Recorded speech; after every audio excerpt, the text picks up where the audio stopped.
Alors moi c'est Maude, je travaille à la direction régionale de la jeunesse, des sports et de la cohésion sociale avec une casquette pour l'innovation publique puisque je travaille au SILAB.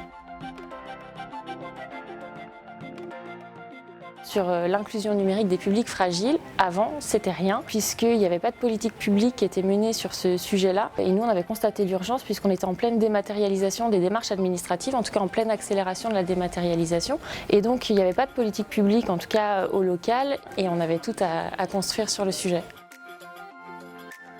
Et là, tout à coup, le SILAB qui se crée, donc déjà avec le lieu, mais surtout avec ses axes de travail. Et parmi les axes de travail, du coup, le projet sur l'inclusion numérique des publics vulnérables. Et là, on avait tout à créer. Grâce au SILAB et à ses méthodes de travail innovantes, on est allé chercher les collectivités territoriales, les services de l'État, les associations, les publics eux-mêmes et les travailleurs sociaux. Et grâce à l'intelligence collective, on a fait tout un travail pour accompagner les publics. Ça a donné l'un des outils phares, il y en a plein d'autres, mais en tout cas l'outil phare qu'on a créé c'est la cartographie régionale interactive de l'inclusion numérique qui recense 3 types de lieux. Premièrement les lieux d'accès pour avoir accès au numérique, une borne informatique, une connexion à internet. Ensuite ce sont les lieux de formation au numérique pour acquérir les compétences de base, savoir créer une adresse mail, on va monter en compétences sur le numérique en général. Et troisième type de lieu, les lieux d'accompagnement aux démarches administratives en ligne, puisqu'on a vraiment fait un focus sur les démarches administratives et donc l'accès aux droits.